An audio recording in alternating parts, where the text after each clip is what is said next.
അതാണ് എല്ലാ ഇന്റർവ്യൂലും പറഞ്ഞത്. അതാണ് ഞാൻ പറഞ്ഞത്. ഈ ചോദ്യം അതല്ല, നമ്മള് സാധാരണ ചില ആൾക്കാർ പറയില്ലേ, ഓ എത്ര നല്ല മുടി എന്നൊക്കെ പറഞ്ഞു കഴിയുമ്പോഴത്തേക്ക് ആൾക്കാർ കണ്ണ് വെച്ചത് മുഴുവൻ ഊരിപ്പോയെന്ന് പറയില്ലേ. പക്ഷെ ഇത് എപ്പോ കാണുമ്പോഴും ഇതിങ്ങനെ കിളിക്കൂട് പോലെ ചാടി കിടപ്പുണ്ട്. എല്ലാം ദൈവത്തിന്റെ അനുഗ്രഹം. പിന്നെ പ്രത്യേകിച്ച് വളമൊന്നുമില്ല. ശരിക്കും പറഞ്ഞാൽ ഞാൻ പ്രോപ്പറായിട്ട് കെയർ ചെയ്യണില്ല എന്നുള്ളതാണ് സത്യം. അതുകൊണ്ടായിരിക്കും ചിലപ്പോ ഇങ്ങനെ. കാരണം നമ്മളൊക്കെ ഒരുപാട് കെയർ ചെയ്ത് ഉള്ളതും കൂടെ പോകും. ഒന്നും പറയാൻ പറ്റില്ല. അല്ല, ഇത് പണ്ടോട്ട് ഞാൻ ഒരു കാര്യം ചെയ്യട്ടെ, സ്കൂളിലൊക്കെ പഠിക്കുന്ന സമയത്തും ഇങ്ങനെയൊക്കെ തന്നെയായിരുന്നു. എന്റെ ചുരുണ്ട മുടി ആയിരുന്നു. പക്ഷെ അത് ഭയങ്കരമായിട്ട് മറ്റേ കുനു കാരണം ഒരുപാട് വളർത്താൻ സമ്മതിക്കില്ലല്ലോ. വീട്ടിൽ ഒരു കുഴപ്പമില്ല. അങ്ങനെയാണെങ്കിൽ ഇപ്പൊ ഇങ്ങനെ വളർത്തില്ല. +2 കഴിഞ്ഞതിന് ശേഷം എനിക്ക് പെർമിഷൻ കിട്ടി. പിന്നെ ആരുടെയും അമ്മയ്ക്കാണെങ്കിൽ കുഴപ്പമില്ല, അച്ഛനും കുഴപ്പമില്ല. അമ്മയ്ക്ക് അച്ഛനും എന്റെ വിശ്വാസം. അതാണ് നമ്മൾ മുടി വളർത്തുമ്പോഴാണല്ലോ നമ്മുടെ സൊസൈറ്റി. അങ്ങനെ കേട്ടിട്ടുള്ള ഒരു വിവാദം എന്താ ഋഷി? ഞാൻ റോട്ടിൽ കൂടി ഇപ്പൊ എനിക്ക് നടക്കാൻ പറ്റാറില്ല. ഇതിലെന്നെ പോയി വരിക എന്നുള്ള, അല്ലെങ്കിൽ ഉറപ്പായിട്ട് സ്പോട്ട് ചെയ്യും. അതിനെക്കാട്ടി ഇപ്പൊ പണ്ട് ഇതൊന്നും എല്ലാ സമയത്ത് ഇത് വളർത്തിക്കൊണ്ടിരിക്കുമ്പോ ഞാൻ ഇവിടെ തന്നെ ബോണംപോട്ടൊക്കെ എറണാകുളത്ത്. അപ്പൊ പണ്ട് പോലെ ബസ്സിലൊക്കെ ഞാൻ കേറിയിട്ടുണ്ട്. ഇത് മുടിയൊക്കെ വളർത്തി വെച്ചു. അപ്പൊ കൊറേ കമന്റ് ചറപറ വരും.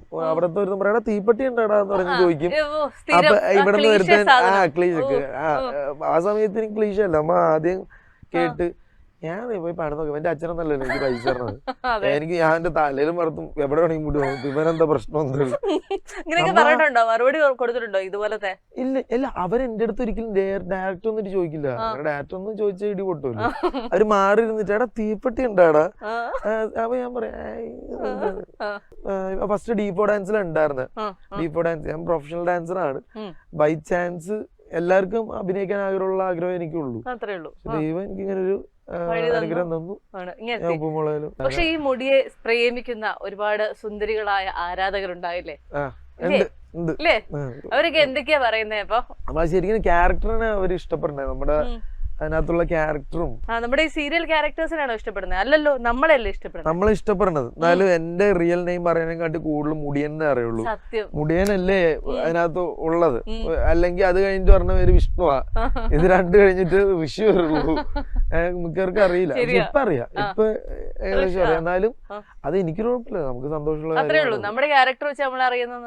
എന്നാലും എന്തൊക്കെയാ ഈ സുന്ദരിമാരെ കുട്ടികൾ അയക്കുന്ന ഇൻസ്റ്റഗ്രാം മെസ്സേജുകൾ എന്തൊക്കെയാ അറിയാനുള്ള ഒരു ആഗ്രഹം കൊണ്ടാ? ഇതിനൊക്കെ മറുപടി കൊടുക്കാറുണ്ടോ? എന്നെ കൂടുതൽ ഞാൻ ഡാൻസും കാര്യങ്ങളും ആൾക്കാർക്ക് അറിയാം. അപ്പൊ അതിനെ കുറിച്ച് അവർക്ക് ഡാൻസ് പഠിക്കണം. എന്റെ ഡാൻസ് ഭയങ്കര ഇഷ്ടമാണ്.